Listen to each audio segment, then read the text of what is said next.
Hi friends, welcome to మన channel. Friends, ఈరోజు వీడియోలో కేంద్ర ప్రభుత్వం సిఏఏ చట్టం అయితే అమలు చేసింది, అంటే citizen amendment bill. So friends, దీని గురించి ఈ వీడియోలో మనం చూద్దాము. సో ఇది ఎవరికి యూజ్ అవుతుంది, ఎప్పుడు ప్రవేశపెట్టారు అనే విషయాలు ఈ వీడియోలో మనం తెలుసుకుందాము. సో వీడియోని ఎక్కడ స్కిప్ చేయకుండా చూడండి. అలాగే ఫ్రెండ్స్, ఇటువంటి గవర్నమెంట్ అప్డేట్స్ అందరికంటే ముందుగా మీరు పొందాలి అనుకుంటే మన ఛానల్ని సబ్స్క్రైబ్ చేసి బెల్ ఐకాన్ని ఆల్ మీద ట్యాప్ చేయండి. మీకు ఏమైనా డౌట్స్ ఉన్నట్లయితే కామెంట్ సెక్షన్లో కామెంట్ చేయండి. దేశవ్యాప్తంగా సిఏఏని అమలు చేస్తూ మోదీ ప్రభుత్వం నోటిఫికేషన్ విడుదల చేసింది.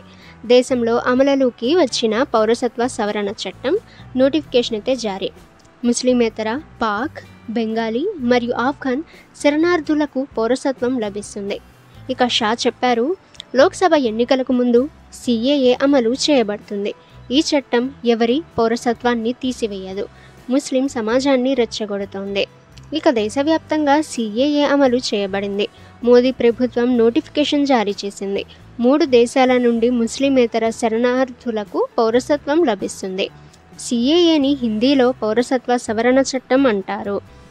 ఇక ఫ్రెండ్స్, సిఏఏ అంటే పౌరసత్వ సవరణ చట్టం 2019లో అయితే ప్రవేశపెట్టారు. ఇక పౌరసత్వ సవరణ చట్టం 1955కి మార్పులు చేసేందుకు 2016లో పౌరసత్వ సవరణ బిల్లు 2016 సిఏబి పార్లమెంట్లో ప్రవేశపెట్టింది. అలాగే సవరించిన చట్టంలో ఈ వ్యవధిని 6 సంవత్సరాలకు తగ్గించారు.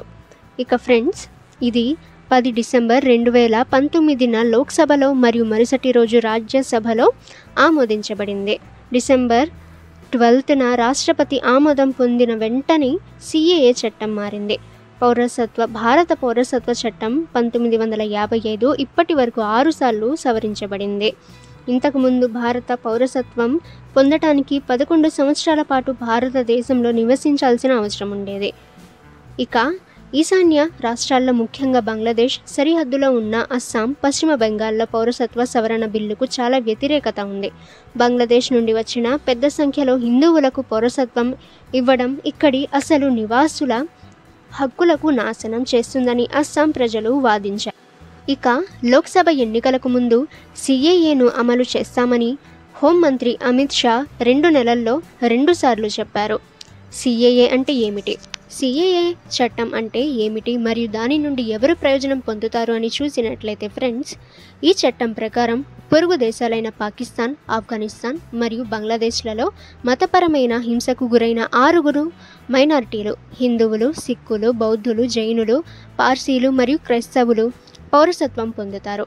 చట్టం ప్రకారం ఈ పొరుగు దేశాల నుండి డిసెంబర్ 31, 2014 లేదా అంతకుముందు భారతదేశంలోకి ప్రవేశించిన మైనారిటీలకు పౌరసత్వం అందించబడుతుంది. సవరణ తర్వాత ఈ వలసదారులకు పౌరసత్వం మంజూరు చేయడానికి అవసరమైన సమయం 11 సంవత్సరాల నుండి 5 సంవత్సరాలకు తగ్గించబడింది. ఓకే ఫ్రెండ్స్, ఈ ఇన్ఫర్మేషన్ మీకు యూజ్ అయితే వీడియోని లైక్ చేయండి.